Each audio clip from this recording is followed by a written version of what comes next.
Então vamos lá? Bom, a semana começou aí com uma notícia interessante a respeito da possibilidade de privatização da CEMIG e da Copasa, CSMG3, que são empresas que pertencem ao estado de Minas Gerais. Hoje em dia são empresas que têm o controle estatal, são empresas que prestam serviços públicos na área de energia elétrica e de saneamento e distribuição de água lá de Minas Gerais. O Zema já falava na privatização disso desde o começo do mandato dele, mas provavelmente agora que ele conseguiu, né, algum apoio ali com os deputados estaduais que precisam aprovar esse projeto de lei, ele precisa garantir pelo menos 3/5 ou 60% dos deputados ali do estado de Minas Gerais para conseguir fazer uma modificação disso. Ele já falava disso lá atrás, desde 2019, né? E agora pode ter uma alteração nessa lei. A gente vai conversar um pouquinho mais sobre o que eu acho disso e o que deve acontecer nos próximos meses ou anos aí. E antes de mais nada, quem é Sardinha Raiz já deixou um like na confiança antes do vídeo começar, porque você sabe que o vídeo vai ser bom. Se você não é um Sardinha Raiz ainda, é importante você não deixar o seu like e nem se inscrever nesse canal. Considere fazer isso se o vídeo te agregar, te trouxer algum conhecimento que você ainda não tinha.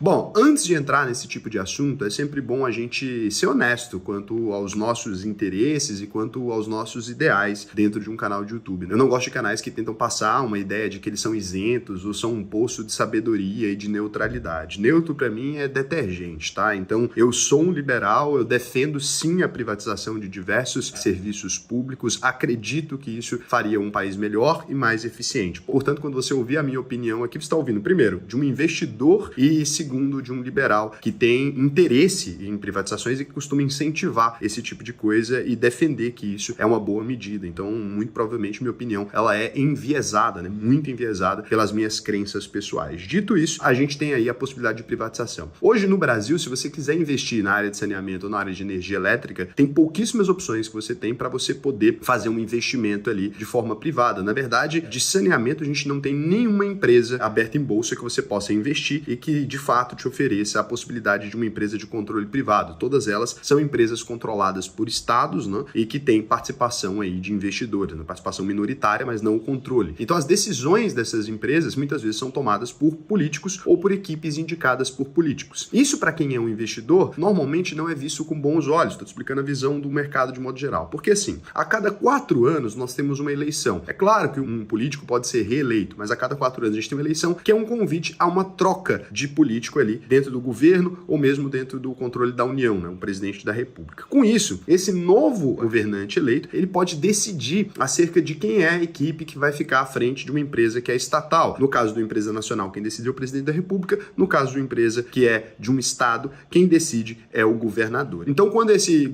novo político é eleito, o que acontece muitas vezes é que ele decide uma equipe não baseada na competência dessa equipe ou no melhor currículo dessa equipe. Ele decide uma equipe que vai obedecê-lo. Ele decide uma equipe que vai utilizar aquela empresa muitas vezes ou de forma populista, né, para que ele possa ser reeleito no futuro, tomando medidas que prejudicam a empresa, mas que ele garantem, né, mais apoio da população de alguma forma, ou ele pode utilizar aquilo como uma cabide de emprego, muitas vezes por pessoas sem nenhuma competência mesmo, simplesmente porque ele troca cargos e promete cargos para quem contribuiu na campanha ou para quem fez algum acordo ali. Não é que todos os políticos brasileiros façam isso, mas a gente sabe que é raro, mas acontece bastante, né? Então, quando a gente olha para uma empresa com controle estatal, ela cheira para o mercado a uma empresa mal gerida muitas vezes e, dado o histórico do nosso país, também com um histórico de corrupção muito forte. Raul, não tem corrupção na iniciativa privada? É óbvio que tem corrupção na iniciativa privada, né? Mas ela acontece menos frequentemente do que na iniciativa pública, mesmo porque os próprios donos dessa empresa ali, eles serão os maiores penalizados caso eles fraudem essa companhia. Acontece, a gente já viu fraude na Americanas, etc., mas acontece muitas vezes menos do que nessas empresas e mesmo quando acontece, a escala normalmente costuma ser menor do que é possível de ser feito dentro de uma estrutura pública. Mas o maior custo aí mesmo fica a cargo da ineficiência e não da corrupção, né? A gente fala muito de corrupção, muito de corrupção, mas a gente tem que falar um pouco mais sobre a ineficiência. A gente sabe que muitas vezes são colocadas em cargos públicos pessoas que não teriam a menor competência de estar nessa estrutura se fossem empresas privadas, né? Tanto é que existem pessoas que fazem uma carreira, né, de cargos comissionados ali, são simplesmente pessoas indicadas por um político e essas pessoas não teriam nem condição de manter um emprego normal, quanto mais num cargo de diretoria. Agora, dito isso, isso. Se isso aqui for aprovado, então, a gente passaria não só a ter, né, duas grandes companhias aí dentro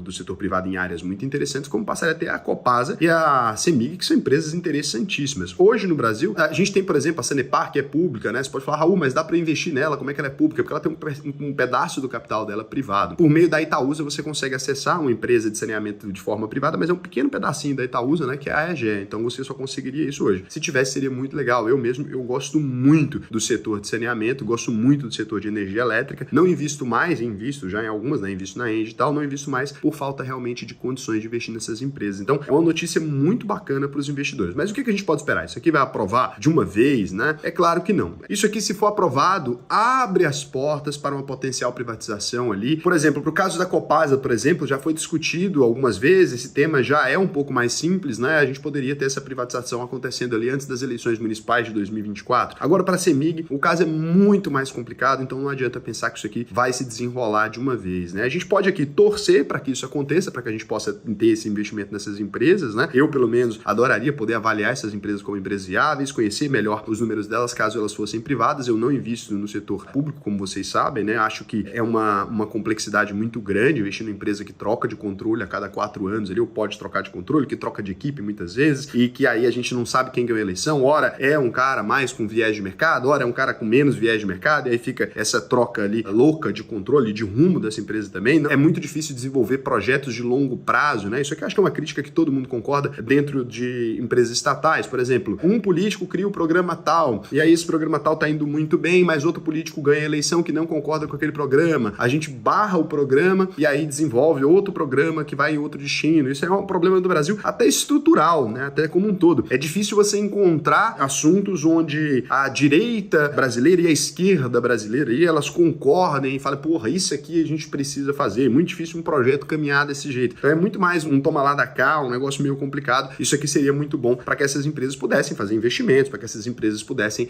se desenvolver com um controle privado ali. Muitas vezes o controle privado, né? Algumas pessoas entendem, nossa, mas está roubando a União. Não é isso, né? A empresa faz uma privatização, o Estado recebe um dinheiro e muitas vezes ele pode ficar ainda com um percentual grande da distribuição de lucro dessas empresas. Então, quando elas lucram, o Estado lucra. Se o Estado lucra ali, ele reduz pelo menos deveria, né, reduzir a carga tributária cobrada de nós aqui. Então, muitas vezes não precisa ter, eu nem defendo que precise ter uma 100% de privatização, não, é passando o controle para a iniciativa privada e mantendo a posição das empresas. Se ela vai ser muito lucrativa, etc., pode ser até mais lucrativa muitas vezes para o Estado do que ela era quando era estatal, porque muitas empresas, elas acabam, quando estão na mão do Estado, dando prejuízo, porque os políticos não têm um compromisso de permanecer com aquelas empresas por mais tempo, né? Eles têm ali uma situação onde eles vão ter um mandato de X período de tempo, depois não podem se reeleger mais e não vão ter que prestar conta quanto ao que aconteceu naquela empresa, porque é muito difícil que um cidadão entenda que um político, por exemplo, quebrou uma empresa estatal. Que cidadão vai entender isso, né? Ele sabe ali que o serviço muitas vezes não tá legal, a energia elétrica não tá legal, a água aqui muitas vezes não vem limpa, acaba a distribuição, acaba o fornecimento, mas ele não sabe que lá atrás teve um político que tomou a decisão de não reinvestir naquela empresa, de fazer ou manter um preço abaixo do que estava no período eleitoral, né? Então as pessoas não sabem muito bem como isso se relaciona. E aí,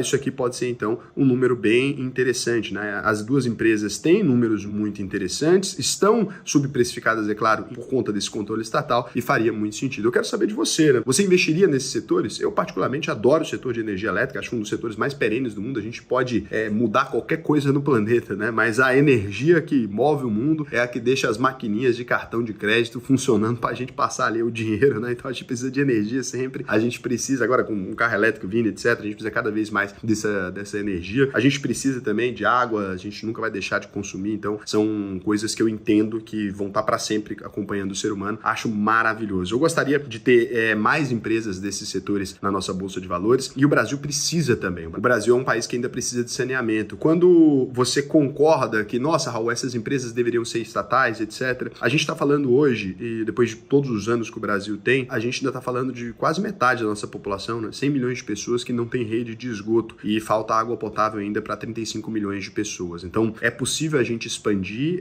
essas operações dessas empresas, é possível a gente alcançar cada vez mais lugares, elas têm grandes motivos para expandir e passar a rede de esgoto no país inteiro, principalmente, né, que você pode considerar, se você for uma pessoa mais à esquerda, você vai falar, Raul, mas essas empresas vão ficar soltas para fazer o que quiser. Muitas dessas empresas trabalham com concessões, então elas têm ali, dentro de uma concessão, o Estado pode utilizar, né, de maneira inteligente essas empresas. Não tô falando pra gente virar o ancapistão, não. É assim, ó, você vai lá e fala, ó, dentro de um termo, eu preciso que na região X, né, tenha esgoto, que é uma região mais nobre, onde você vai ter uma margem de lucro mais expressiva, só que em troca disso eu preciso que você desenvolva para essa região, que são regiões que não vão te dar um lucro tão expressivo, mas se você quiser o filé, você vai ter também que roer o osso. E aí as empresas online têm a obrigação de fazer isso, muitas vezes você consegue que esse serviço seja prestado, e aí você define multas ou características específicas, então dá para utilizar essa privatização e esse ganho de eficiência de forma positiva, né? Acho que não precisa ser uma privatização, meu Deus, faça o que você quiser. É lógico, para quem é mais liberal, a gente sonha com um cenário com mais liberdade, mas a gente sabe que não é possível, a gente vive dentro de um estado que tem algumas regras bem estabelecidas, constitucionais, então a gente vai ter que precisar ali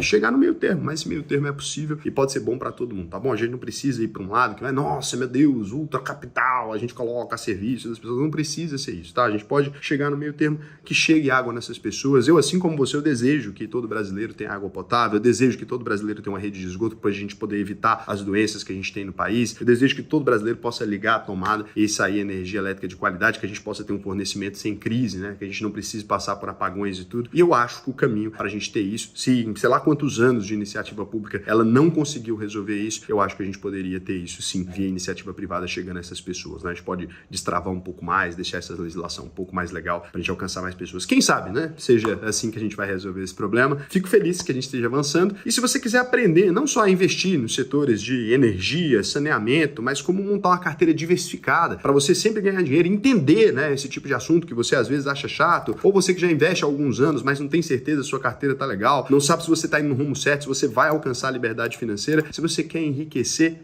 devagar, né? Sem promessa falsa, sem essa história de você vai clicar no botão e vai ficar rico amanhã, não é nada disso. Se você quiser aprender a fazer um investimento sólido, colocar o seu dinheiro para trabalhar para você, eu te recomendo acessar auvp.com.br, clica no botão faça a sua análise de perfil, preenche aqui para mim como que está a sua situação financeira hoje, lembrando que a gente tem nossa própria plataforma de investimentos, então só de entrar e se tornar aluno da UVP, você já vai começar a investir em renda fixa, você vai receber a mesma rentabilidade que só é oferecida para quem tem 10 milhões de reais investidos, a gente oferece para todos os nossos alunos, então, o VP se paga muito rápido. Além da educação, a gente também tem a nossa plataforma, a gente conseguiu juntar esses serviços aí e oferecer o melhor para as pessoas, aí, sem precisar da iniciativa pública, né? A gente fez isso aqui de forma privada com nossas parcerias e tudo, e deu tudo certo, a gente consegue oferecer um produto bacana, sem precisar de assessor, que muitas vezes vai tentar te passar a perna para trás, é autosserviço, autoatendimento, você aprendendo a tomar conta do seu dinheiro, é nisso que eu acredito, e você pode colocar o seu dinheiro para trabalhar para causas que você acredita também, tudo isso é possível alcançar, tá bom? Vai lá, ovp.com.br e assim, Raul, como é que eu sei que eu posso confiar em você? Muita gente na internet falando muita coisa, eu concordo. A UVP tem um compromisso. Se você não aprender a investir, não melhorar a sua carteira de investimentos, a gente devolve 100% do seu dinheiro autodeclarado, tá? Não precisa entrar com processo para receber o dinheiro, chamar o Procon, nada disso. É mandar uma mensagem, falar, olha, não funcionou para mim, concluí todas as aulas, emiti meu certificado e não aprendi a investir e não consegui melhorar a qualidade dos meus investimentos, portanto, quero meu dinheiro de volta. Nesse caso, a gente devolve 100% do seu dinheiro, tá? Antes da gente concluir aqui, pode ir lá, pausa o videozinho, ovp.com.br, que agora a gente vem falar aqui com quem já é do canal há mais tempo. O que eu vou falar para vocês? Então, no último vídeo que a gente fez, a gente teve os comentários. Como eu tô gravando esse vídeo antecipado, eu vou deixar para distribuir o presente do último vídeo no próximo, tá? Peço perdão para vocês aí, por quê? Porque eu tô gravando um seguido do outro e não deu para pegar. Então, no próximo vai ter duas listas de presentes seguidas aí. Eu faço sempre, pode deixar que eu nunca deixo passar. Mas você que ganhou, eu já respondi lá falando que você ganhou, então não tem um problema, tá bom? Aí você pode lá só resgatar o seu prêmio. Agora, você que tá aqui, se você quiser concorrer a um presente que eu envio para sua casa, é só você comentar aqui para mim assim, ó, o pior problema do mundo é a ineficiência. Então é isso, porque a gente precisa solucionar esse problema, seja via público, via privado, mas a gente precisa solucionar esse problema da ineficiência que afeta tanto o Brasil, né? Imagina 100 milhões de pessoas ainda precisando de saneamento. Então é isso, um beijo para vocês e até o próximo vídeo.